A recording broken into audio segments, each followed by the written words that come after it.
தஞ்சை மாவட்டம் பட்டுக்கோட்டை அருகே வீட்டில் உறங்கிக் கொண்டிருந்த மனைவி மற்றும் 2 மகள்கள் மீது பெட்ரோல் ஊற்றி தீ வைத்த சைக்கோ கணவனை போலீசார் கைது செய்திருக்கிறார்கள்.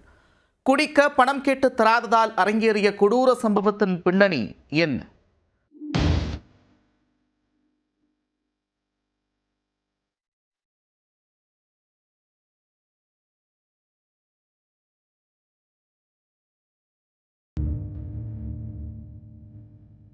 மனைவி மகள்கள் மீது பெட்ரோல் ஊற்றி தீ வைத்த கணவர் போதை வெறியில் ஆக்ரோஷத்தில் ஈடுபட்ட சம்பவம்.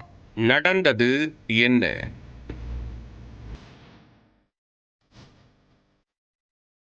தஞ்சாவூர் மாவட்டம் பட்டுக்கோட்டை அருகே உள்ள லட்சத்தோப்பு பகுதியைச் சேர்ந்தவர் செல்வராஜ். அவரது மனைவி விஜயலட்சுமி. இவர்களுக்கு மேனகா, மௌனிகா என 2 மகள்கள் உள்ளனர். மது போதைக்கு அடிமையான செல்வராஜ் தினமும் குடித்துவிட்டு மனைவியை சித்திரவதை செய்து வந்துள்ளார். இரவு உறங்க விடாமல் பணம் கேட்டு மகள்களுக்கு தொல்லை கொடுத்து வந்துள்ளார். இதனால் கணவன் மனைவி உறவில் பெரும் விரிசல் விழுந்தது.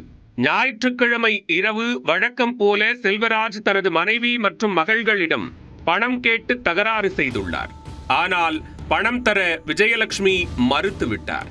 இதனால் ஆத்திரமடைந்த செல்வராஜ் திங்கள் அதிகாலை வீட்டில் தூங்கிக் கொண்டிருந்த மனைவி மற்றும் 2 மகள்கள் மீது பெட்ரோலை ஊற்றி தீ வைத்துள்ளார்.